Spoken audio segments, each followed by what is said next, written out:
आरएसवीसी क्या है और ये हमारे गांव को आत्मनिर्भर कैसे बना सकता है और आप इसके साथ कैसे जुड़ सकते हैं। अगर ये सवालों के जवाब आप ढूंढ रहे हैं तो मेरे भाई और बहनों ये वीडियो आपके लिए है, क्योंकि इन सवालों के जवाब देने के लिए आज हमने बुलाया एक स्पेशल गेस्ट जो कि आरएसवीसी की कोर टीम मेंबर में से हैं। और बिना किसी देरी के आइए वेलकम करते हैं हमारे गेस्ट को, जो कि हैं director of strategic alliances doctor Sapna Poti. Hello ma'am, welcome to the show. Thank you so much, आपने समय निकाला आने के लिए। Really thank you. It's my pleasure, मेरे को अच्छा लग रहा है यहाँ पे रहने के। Thank you ma'am. सबसे पहला सवाल, आरएसवीसी क्या है और ये कैसे शुरू हुआ, अगर आप प्लीज बता पाए।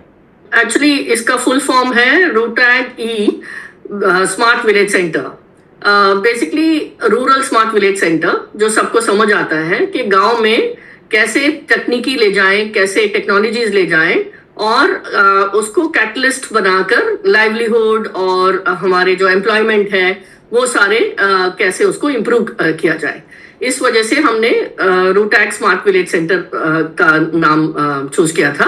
रूटैग हमारे ऑफिस का जो office of principal scientific adviser हैं प्रोफेसर अजय सूद, उनके अभी के प्रिंसिपल साइंटिफिक एडवाइजर हैं, वो काफी रूरल डेवलपमेंट में मानते हैं और उन्होंने ये कॉन्सेप्ट हमें बताया कि ये हमें कैसे रूटैग ग्राउंड पे कैसे लेके जाएं, इसका आप सोचिए। उस हिसाब से हमने ये पूरा इकोसिस्टम डेवलप किया था। Wow, amazing ma'am. इसके बाद जो मेरे भाई और बहनों को यहाँ जानना होगा कि गांव में इससे कैसे हम गांव को आत्मनिर्भर बना सकते हैं और उनको एक नए लेवल पे कैसे लेके जा सकते हैं, उसमें कैसा विजन है आपका। गांव में वैसे भी कुछ कोई ना कोई जगह मिलती है जो वेस्ट जारी हो, ये जो यूज नहीं हो रहा है, जैसे कोई पुराना सा लाइब्रेरी हो या तो पंचायत के पास कोई ऐसी जगह हो या तो प्राइवेट का भी जगह होता है जो खाली रहता है, कुछ यूज नहीं हो रहा, तो उसको हम रिफर्बिश करके या तो मतलब उसी को यूज करके हम वहां पे वीडियो, सीसीटीवी, वाईफाई जो भी हमें चाहिए गांव वालों को तकनीकी डेमोन्स्ट्रेशन करने के लिए या तो दिखाने के लिए और उनको ट्रेन करने के लिए एक छोटा सा ट्रेनिंग रूम हो, तो उस हिसाब से हम एक रूरल स्मार्ट विलेज सेंटर बनाते हैं और उसमें हम 12 ट्रैक के तकनीकी ले जा रहे हैं। ये नहीं कि एक कोई वाटर कर दिया, कोई सैनिटेशन, कोई एग्रीकल्चर, छोटे छोटे तकनीकी तो वैसे भी जा रही हैं, पर गांव को बहुत सारे इंटीग्रेटेड टेक्नोलॉजी चाहिए होता है, जैसे एग्रीकल्चर सर्विसेज विद टेक्नोलॉजी हुआ, जो एक्चुअली हर साल रूरल स्मार्ट विलेज सेंटर को सस्टेनेबल बनाता है, जिसपे गांव वाले वो सर्विसेज को खरीदते हैं, उस हिसाब से वो सेंटर भी चलता रहता है। वो हेंस उसको हम मेन मानते हैं। जहां पे एग्रीकल्चर ना हो वहां पे होम स्टे का टेक्नोलॉजी यूज करके होम स्टे बुकिंग हो सकता है, विलेज टूरिज्म हो सकता है या तो वेस्ट मैनेजमेंट हो सकता है, जो भी है एक ट्रैक जो आरएसवीसी को सस्टेनेबल बनाए और हर साल इसको फंडिंग की जरूरत ना पड़े। सेकेंड ट्रैक है जो हमने बताया था कि रूटैग हमारे ऑफिस का प्रोग्राम है जहाँ पे काफी आईआईटीज को और टियर 2 कॉलेजेस को फंड किया जाता है ताकि वो रूरल इनोवेशंस बनाए। तो वो कैसे लाइवलीहुड के साथ अटैच करें एंड सो ऑन। तीसरा है वाटर एंड सैनिटेशन का, क्योंकि काफी वेस्ट मैनेजमेंट, वाटर, सैनिटेशन के इश्यूज होते हैं जो गवर्नमेंट से आगे हमें भी उसको देखना होगा कि गांव वालों के साथ कैसे हम कम्युनिटी एंगेजमेंट करके इसको गांव को साफ रखें और उनके जो भी वाटर प्रॉब्लम्स हैं और सैनिटेशन प्रॉब्लम्स हैं उसको सॉल्व करें। फिर है हमारे पास एजुकेशन टेक्नोलॉजीज जो हमें चाहिए होते हैं। गांव के बच्चे हैं, फार्मर्स के बच्चे हैं, तो उनको भी कभी कभी मतलब क्वालिटी जो हमें चाहिए वो शायद ना हो, और हमें हमारे first principal scientific adviser doctor Abdul Kalam थे, तो उस हिसाब से डॉक्टर अब्दुल कलाम के जैसे काफी गांव से भी ऐसे बच्चे निकल सकते हैं, तो इसलिए हमको लगता है कि एस्ट्रोनॉमी, केमिस्ट्री, फिजिक्स, वो जो भी हमें सिखाना है वो गेम्स के तरीके से, एजुकेशन टेक्नोलॉजीज के तरीके से उसको लेके जाए। तो इसरो ने भी एक प्लेटफॉर्म दिया है और हमने भी एक पूना क्लस्टर, हमारा एक क्लस्टर है ऑफिस के अंदर, उनके साथ और आईआईटी मद्रास के साथ एक गेमिफिकेशन ऑफ स्टेम किया है। 42 गेम्स अवेलेबल हैं जो हम फ्री में और स्मूथली उसको RSVC के थ्रू गांव के स्कूल्स में ले जाएं। सिमिलरली हमारे पास ट्रैक है असिस्टिव टेक्नोलॉजी का, मतलब हमारे पास हियरिंग एड और जयपुर लेग और बहुत सारी तकनीकी है, स्टैंडिंग व्हील चेयर वगैरह, जो हम लोग आराम से अर्बन स्पेस में उसको लेकर खरीद कर उसको यूज कर पा रहे हैं। पर गांव वालों को किसी ने ये बताया भी नहीं कि ऐसा है कुछ हमारे पास, और उसको वो जो स्टार्टअप का इनोवेशन है वो लेके जाए वगैरह, वो किसी को समझाया नहीं गया था। तो इसलिए असिस्टिव टेक्नोलॉजी एक ट्रैक बनाया हमने। फिर है हमारे पास ट्रैक इसका एफोर्डेबल हाउसिंग का, क्योंकि गांव में काफी प्रॉब्लम्स होते हैं, कभी रूफटॉप लीक हो रहा है, कभी कुछ पैरापेट खराब हो गया, या तो कुछ भी हो सकता है। तो उसमें एफोर्डेबल हाउसिंग के जो इनोवेशन है कैसे उसको यूज किया जाए। फिर है गवर्नमेंट स्कीम्स, हमें काफी गवर्नमेंट स्कीम्स लेके जाना है बहुत ही इजी तरीके से और तकनीकी यूज करके, और उसका जो बेनिफिशियरी का डेटा है उसको भी हमको वापस मिनिस्ट्रीज तक पहुंचाना है। स्कीम्स कौन से चल रहे हैं, नहीं चल रहे हैं, काफी कहाँ पे बहुत ट्रैक्शन है, कहाँ पे इंप्रूवमेंट चाहिए वगैरह। तो फीडबैक ग्राउंड से कंटिन्यूस आनी चाहिए, और ये तकनीक की यूज करके हमें यूज करना होगा, डेटा एनालिटिक्स वगैरह।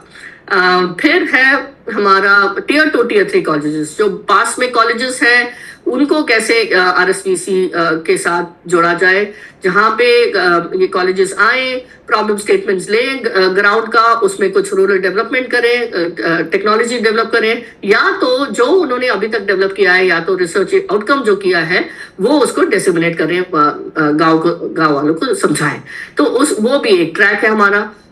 फिर आखिरी में हमने अदर ट्रैक्स भी रखा हुआ है, क्योंकि कभी कभी ऐसा होता है कि इन 10-11 ट्रैक्स में शायद कुछ मिस हो गया। जैसे एनिमल इंट्रूशन था हरिद्वार में, मंदोरा विलेज में, जहाँ पे काफी नील गाय और ऐसे इश्यूज थे जहाँ पे फील्ड के अंदर ये काफी डिस्ट्रक्शन कर रहे थे। तो वो एक हमने एनिमल इंट्रूशन का एक टेक्नोलॉजी रखा हुआ है वहां पे। तो वैसे ही कुछ भी हो सकता है जो हमको पता नहीं हो, तो वो भी आ सकता है। या तो जैसे स्पोर्ट्स है, स्पोर्ट्स टेक्नोलॉजीज भी हम करना चाह रहे हैं, तो हम ड्रीम लेवल और साई के साथ बात कर रहे हैं कि कैसे हम इसको लेके जाएं स्पोर्ट्स टेक्नोलॉजीज को, क्योंकि ग्रेडेशन ऑफ स्पोर्ट्स से लेकर बहुत सारे टेक्नोलॉजीज हैं जो बच्चों को काफी यूजफुल होगा, और एडल्ट्स का भी ये यूज हो सकता है। सिमिलरली हेल्थ रिकॉर्ड्स हमको बहुत चाहिए, गांव के हेल्थ रिकॉर्ड्स, क्योंकि हमें उसको से आयुष्मान से जोड़ना है, या तो आधार से और वॉलेट से, तो कल को इंश्योरेंस देनी है वगैरह, काफी चीज हो सकता है। या तो डॉक्टर को बुलाना है, मेडिकेशन चाहिए, अनमैन्ड एविएशन व्हीकल बोलते हैं हम लोग, तो उसको लेकर अगर हमें पास वाले मेडिकल शॉप से, जैसे टियर 2 टियर 3 सिटीज में हो, वहां से मेडिसिन लेना हो, तो वो भी हो सकता है। क्योंकि गांव छोटे होते हैं, उसमें बहुत लोग नहीं होते, तो मेडिकल स्टोर खोलना वो भी उसकी जरूरत नहीं पड़ती। तो UAVs यूज कर सकते हैं हम वो मेडिसिन लाने के लिए वगैरह। तो उसमें भी हम काम कर रहे हैं। तो ये सारे टेक्नोलॉजीज हैं जो हम गांव में लेके जा रहे हैं। Amazing ma'am. एक और सवाल है कि ये RSVC के पूरे कैंपेन में कौन कौन जुड़ सकते हैं? हाँ, तो इसमें दो मेन कर्तदार हैं। एक है हमारे गांव के विलेजर्स, वो तो है ही, जो रेसिपिएंट हैं टेक्नोलॉजी के, जो रिसीव करते हैं इसको। दूसरे हैं हमारे स्टार्टअप्स जो जिनको एक्सेस टू मार्केट चाहिए, क्योंकि रूरल इंडिया 70% ऑफ हमारा पूरे देश का 70% है, और उसमें हम कैसे स्टार्टअप के इनोवेशंस लेके जाएं, तो इस वजह से स्टार्टअप के लिए भी एक्सेस टू मार्केट हो जाता है। ये तो दो इम्पोर्टेंट हैं तकनीकें, जो बनाता है और जो उसको रिसीव करता है, यूज करता है।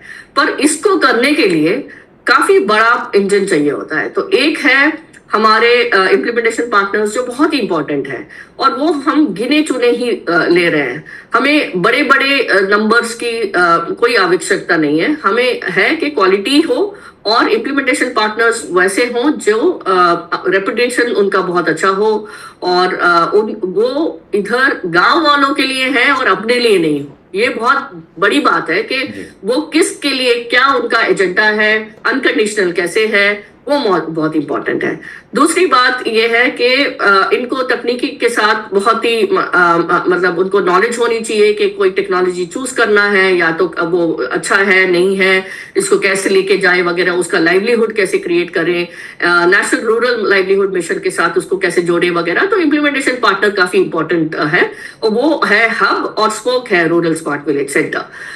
फिर है हमारे नेशनल सेंटर ऑफ एक्सलेंस जो हम यूपी में खड़ा करने की कोशिश कर रहे हैं, वो सप्लाई चेन ऑफ टेक्नोलॉजीज को संभालेगा, क्योंकि मैन्युफैक्चरिंग, लोकल मैन्युफैक्चरिंग की जरूरत पड़ती है। आईआईटीज और टियर 2 कॉलेजेस बना तो सकते हैं इनोवेशन, पर उसको मैन्युफैक्चर कौन करेगा, उसको फैब्रिकेट कौन करेगा। तो इसलिए हमें पूरा सप्लाई चेन का देखना होगा कि वेयर हाउसिंग, लॉजिस्टिक्स और मैन्युफैक्चरिंग कैसे हो। वो नेशनल सेंटर ऑफ एक्सलेंस करेगा। और फिर institutional centre of excellence and techpreneur का भी एक कॉन्सेप्ट है, जहां पे हम सोच रहे हैं कि इंस्टीट्यूशनल सेंटर ऑफ एक्सलेंस वो हो जो इंस्टीट्यूट में हो, जिनके पास डिपार्टमेंट ऑफ मैकेनिकल हो, department of chemistry, electrical and वो सारे, ताकि जो भी इनोवेशन हम चुने, नेशनल सीओई ने जो चुना है उसको वैलिडेट करना, लोकल इनोवेशन को देखना, उसका कंपैरिजन करना, उसका जो क्लेम कर रहे हैं कि स्टार्टअप्स के भी हम ये पी रेशो है या तो कुछ भी मेट्रिक्स हो जो वो क्लेम कर रहे हैं, उसको टेस्ट करके वैलिडेट करके फिर उसको टेकप्रेन्योर जो पूरी सेना है सेल्स फोर्स की, जो गांव के यूथ से बनेगी, उसको फिर ट्रेन करें और कैपेसिटी बिल्डिंग करें और सेल्स करें। तो ये आरएसपीसी हो या ना हो चलता रहे, क्योंकि स्टार्टअप के इनोवेशंस 12 ट्रैक नहीं 100 ट्रैक्स भी हो, हम उसको लिमिटलेस कर सकते हैं अगर हमारी सेना ठीक से काम करे सेंटर ऑफ एक्सलेंस के माध्यम से। तो इस वजह से हमारे ये किरदार है जो बहुत इंपॉर्टेंट है।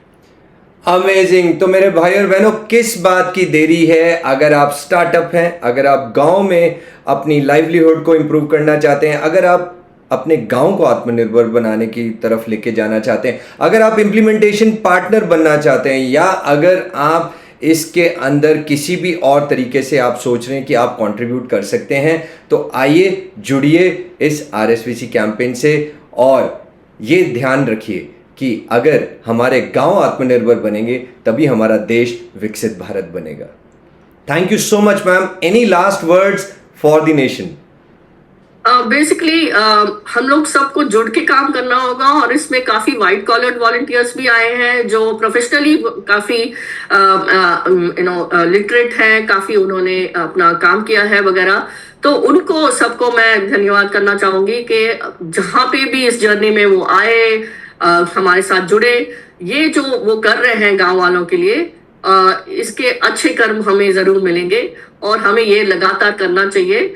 some kind of a freedom movement है ये, freedom from poverty for the have nots is what I call this, and this is what हमको सबको साथ में काम करना चाहिए। Thank you. Amazing, amazing. Thank you ma'am, thank you so much for your time and really appreciate this campaign. तो मेरे भाई और बहनों, वॉलंटियर का मतलब आप समझ लीजिए कि ये सब हम सबको मिलके मेहनत करके इसको आगे लेके जाना है। ये कोई सरकारी स्कीम नहीं है, ये है हम सब, आप और मैं, हम सब भाई बहन जितने भी इस देश के हैं, हम सबको मिलके आना है। जो कंट्रीब्यूट करना चाहता है, कोई CSR ला सकता है, कोई ग्रांट ला सकता है, कोई फंडिंग करवा सकता है, कोई गांव में हमारी सेना खड़ी कर सकता है, कोई इसको इम्प्लीमेंट करवाने में योगदान दे सकता है, कोई टेक्नोलॉजी को वैलिडेट कराने के लिए कर सकता है। ये सब हम सब भाई बहनों को मिलके करना है। ये है हमारे देश का अगला फ्यूचर। तो आइए जुड़िए इस सपने को साकार बनाने में, और हम तो लगे गए हैं, आप भी आ जाइए और देश को आत्मनिर्भर बनाने में जुट जाइए। और आखिरी में यही बोलूँगा कि अगर आप इस गांव को आत्मनिर्भर बनाने में योगदान देंगे तो देश विकसित भारत बनेगा। और मेरे साथ जोर से बोलिए, जय हिंद। जय हिंद।